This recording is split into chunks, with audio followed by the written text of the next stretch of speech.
అందరికీ నమస్తే. నేను మీ భార్గవి. వెల్కమ్ బ్యాక్ టు అమ్మ చేతి వెంట. ఈరోజు వీడియోలో ఒక సింపుల్ అండ్ ఇన్స్టెంట్ స్వీట్ రెసిపీని మీతో షేర్ చేయాలనుకుంటున్నాను. అదే పెళ్ళిళ్ళల్లో వడ్డించే సేమియా కేసరి రెసిపీ.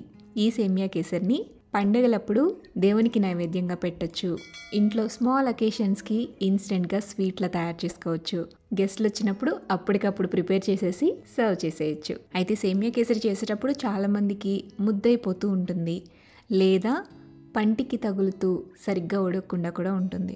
సో ఇలాంటి ప్రాబ్లమ్స్ ఏం లేకుండా చిన్న చిన్న టిప్స్ పాటిస్తే పర్ఫెక్ట్ సేమియా కేసరి తయారు చేసుకోవచ్చండి. అది ఎలాగో చెప్తున్నాను. మరి వీడియోని చూసి మీరు కూడా ఇంట్లో ట్రై చేసేయండి. దానికోసం స్టవ్ మీద ప్యాన్ పెట్టుకుని అందులోకి 2 టేబుల్ స్పూన్ల దాకా నెయ్యి వేసుకోండి. నెయ్యి కరిగిన తర్వాత 2 టేబుల్ స్పూన్ల దాకా జీడిపప్పు పలుకులు, అలాగే 1 టేబుల్ స్పూన్ దాకా కిస్మిస్ వేసి దోరగా వేయించేసి వీటిని ఒక బౌల్లోకి తీసుకుని పక్కన పెట్టేసేయండి.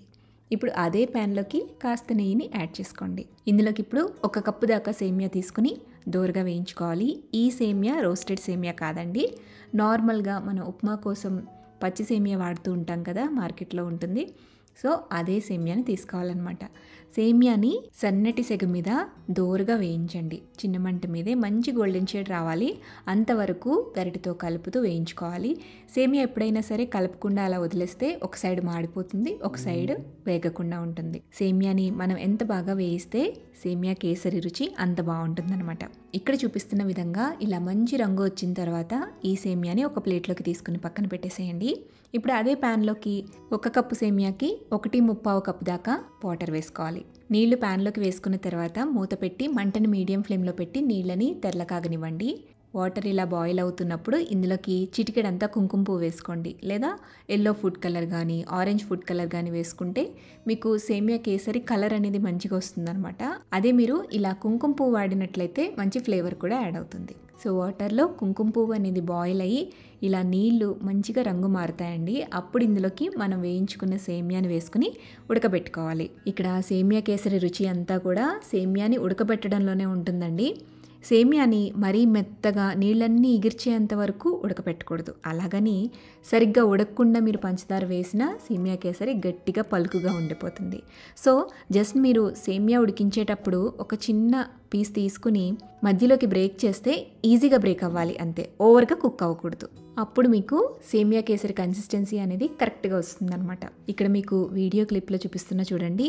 ఇది ఇంకా కొంచెం ఉడకాలి. జస్ట్ ఒక 2-3 నిమిషాలు ఉడికితే కరెక్ట్గా కన్సిస్టెన్సీ అనేది వచ్చేస్తుంది. అలా ఉడికించుకున్నాక 1/2 కప్పు దాకా పంచదార వేసుకోండి. ఇక్కడ పంచదార ప్లేస్లో మీరు బెల్లమైనా వాడచ్చు. బెల్లం వేసుకునే పని అయితే కాస్త ఎక్కువ వేసుకోండి, స్వీట్నెస్ని అడ్జస్ట్ చేయడం కోసం. పంచదార అయితే 1/2 కప్పు కరెక్ట్గా స్వీట్ సరిపోతుంది. పంచదార కరిగిన తర్వాత ఈ కేసరి కాస్త పలచనవుతుందండి.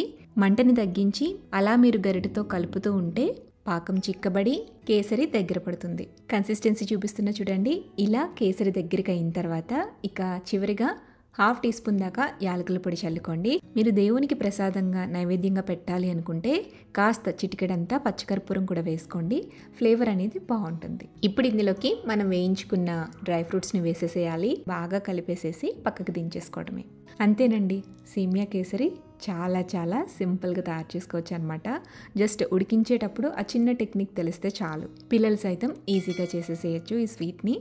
మరి ఈ సేమియా కేసరిని మీరు కూడా ఇలా ట్రై చేయండి. ఇంట్లో ట్రై చేసి టేస్ట్ చేశాక మీ ఫీడ్బ్యాక్ని నాతో షేర్ చేయడం మర్చిపోవద్దు. వీడియో నచ్చితే లైక్ చేయండి, మీ ఫ్రెండ్స్కి రిలేటివ్స్కి షేర్ చేయండి. మరి ఇన్ని టేస్టీ సింపుల్గా క్రిస్పీస్ కోసం అమ్మ చేతి వంట ఛానల్ని సబ్స్క్రైబ్ చేయండి.